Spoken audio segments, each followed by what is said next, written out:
Hello, everyone, and welcome again to Ferris Sports Update. I'm your host, Rob Bentley, and thanks for tuning in. On today's show, we'll recap an exciting Ferris State football homecoming victory over Saginaw Valley State, and we'll check in as the Ferris State hockey team prepares to start its 2015-2016 season. We'll start, though, with Bulldog football and joined by assistant coach Tesfa Smith. And, Coach, first of all, welcome and congratulations on the 3-0 start. Thanks, Rob. Thanks for having me. And, any time you can, line up on Saturday and get a W, it's always a great day. So it was a great crowd, great energy, and, very fortunate that we went out and executed and came out with a win.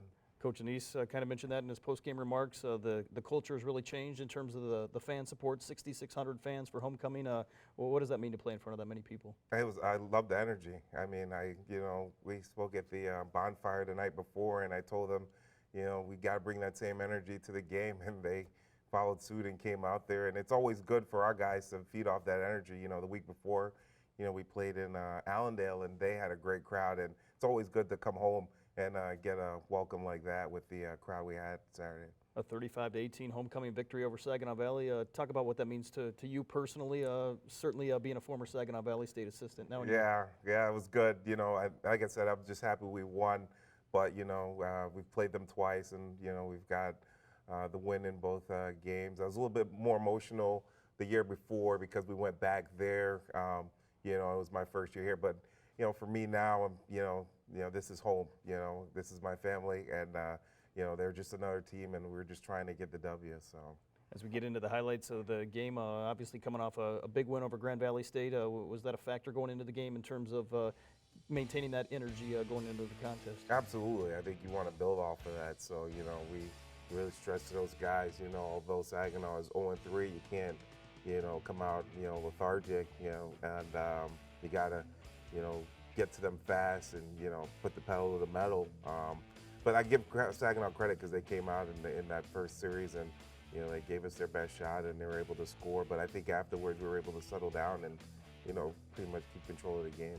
We see Saginaw Valley State here on this first series, and obviously the defense had been playing well through the first 2 weeks, and you give up that first touchdown, but as you mentioned, really started to settle down as the game went on and became more efficient on the defensive side. Yeah, you know what? We those first 2 games, we did a great job of getting to the quarterback and making them uncomfortable, and I think Saginaw mixed up protections, went a lot of MAC protection, so for our guys, it was a little bit harder to get to them early, and they were kind of getting frustrated, but like I said, we didn't give them any big plays.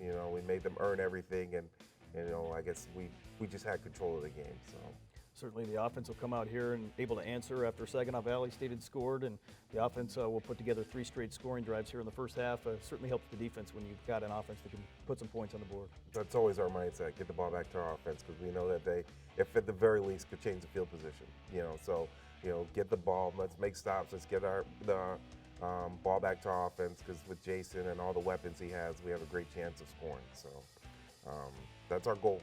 On the defensive side, you certainly had to replace some guys as the defensive line coach, Corey Stone, Marcus Cribbs, but talk about the depth you've been able to develop. Yeah, we had depth last year, but those guys were so, good that we didn't, platoon our guys as much as we did, and it kind of took its toll on our guys towards the end of the season last year. So this year our goal was to make sure that we get 8-9 guys that we can play, and a lot of guys have stepped up. Corey Arnott's, didn't play much, or played a little bit last year and really stepped up. Garrett Woods is another kid. He's been on the injury bug, but he played last week and did a fantastic job for us. Chris Okoye did a great job. Of course, we got Zim, and then we got the 2 kids, Marquise Stassi and Dylan Roney, who's just been a pleasant surprise. So you see a touchdown pass right there from Jason Vanderlaan to Jawan Pollock, and then the defense, as we mentioned, really steps up here in the second quarter. Well, our biggest thing is to play fast. We got a lot of speed on that defense, and if we just do everything 100 miles an hour, we'll be in great shape, even if we're wrong. So that's what we stress to our guys. Have a 14-6 lead here, able to add on to it as Jason finds a way into the end zone. Talk about his leadership on the offensive side of the ball. I mean, he's special. He's once in 2-3 generation type of kids that you get. His work ethic, his leadership, the fact that he's a kid that leads in the front. He's not a kid that leads in the back. So he'll ask kids to do something and he'll do it. So it's just a pleasure to be a part of, being the staff that coaches Jason. So. Obviously, Saginaw Valley State scores, but a couple big special teams play. You Yeah. return the extra point back, and then a big fake punt leads to this score that was an important one going into halftime. Yeah, it was huge. They score and keep them on their heels a little bit. So, our goal is to always get up two scores and kind of make them one-dimensional. If we can neutralize the running game, force them to pass a little bit more, and we got the pass rushers that can get to the quarterback. So that's what we're trying to do. Bulldogs will get a score here in the third quarter, and really not a lot of scoring in the second half, but defensively you really didn't give up anything in the second half either. No, Coach gave a motivating speech to our defense at halftime, and our guys went out and answered the call. And we gave them some yards, but they didn't get in the end zone. And then ultimately that was our goal, not to have them score. And if we could do that, we knew we'd be in great shape to win the football game, and we're good. A 35-18 Bulldog victory. Well, what does a win like that mean for the alumni that are back for homecoming? Like I said, the energy, the excitement that these guys that played, 5, 6, 7, 8 years ago, and they come back and they are embracing, this 2015 campaign. So it's always good when they come back to give them a great product and to go out there and play the way we're capable of playing and keep it going. This is just one step to our ultimate goal. So we got a big game coming up next week and another step to where we want to go. You mentioned next Saturday, the Bulldogs on the road at Findlay. What have you seen out of Findlay? A 3-1 team coming into the contest. Yeah, they are 3-1. They lost a tough one last week to Ashland, but they played hard. Their offense is leading the conference in total offense, so we know what we're up against defensively. We're going to have to make some stops. We're going to have to neutralize the run, kind of make the quarterback one-dimensional. And if we can do that and get enough stops and get our ball back to the offense, we feel like we got a great chance. Back-to-back games here in Ohio before the Bulldogs get a chance to come back home. Really haven't had a long road trip yet for that short trip to Grand Valley. What does it take to go on the road in a game like this and pull out a victory? I think that we have to have a great week of preparation. So, starting from Tuesday all the way to Thursday. And I actually think that getting away is actually good because now it's just the team.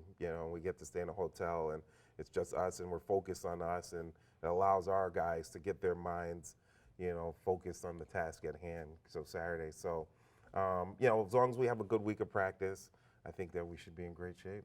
I know you oversee the strength and conditioning aspects. A lot of the results we're seeing now came through the offseason. Talk about the offseason commitment of these guys. I mean, those guys were self-motivated before I got here. I told Coach Anise that when I first got here, so impressed with how these guys lifted and how they, attacked the weight room, and it's never changed, So I give them a workout, or we do a workout, and they embrace it and they go out and execute it. And the summer was great. We had a number of guys that stayed around, and it was awesome for those guys to put in the work. And you're starting to see the benefits of it when we play. Well, Coach, congratulations again on the victory, the 3-0 start, and best of luck as the Bulldogs travel to Findlay this week. Thanks, Rob. Let's keep it going. We'll be back with more Ferris Sports Update right after this.